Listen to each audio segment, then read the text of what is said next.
So here we are with the Tesla charger base. I did bring in 4-gauge wire.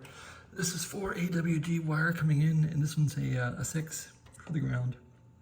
It is possible to land these things on these strips and torque them up to 50. The wire, though, is very, very hard to route through here. You really got to press on it, and I had to use a bigger tie wrap, but it did finally go in. So now I just got to put that breaker into the box. I got to land that ground wire, and I think this thing will be good to go. I also got to break out a couple of slots for the breaker. All right, thanks for watching. Have a great day. Yeah, where would the slots be?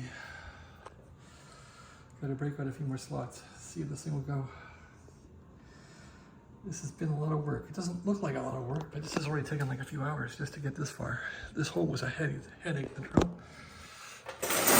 But I think this thing's going to be a safe bet just because there's no walls, there's no plugs, there's no NEMA stuff, you know, plugs, all that crap. It just goes right to the box. It's 4-gauge wire. I don't see where this can go wrong like this. There's nothing to catch on fire. The only thing that could go wrong is the house can't handle the load, but you just keep off the furnace, keep off the dryer, and call it a day. All right. Yeah, Tesla charger. That thing goes on next. Thanks for watching. Have a great day. Oh yeah, has this been helpful to anybody? I don't know. So all I'm trying to say is I did drill a hole in the back of the box. This is a 1 1/4 inch hole.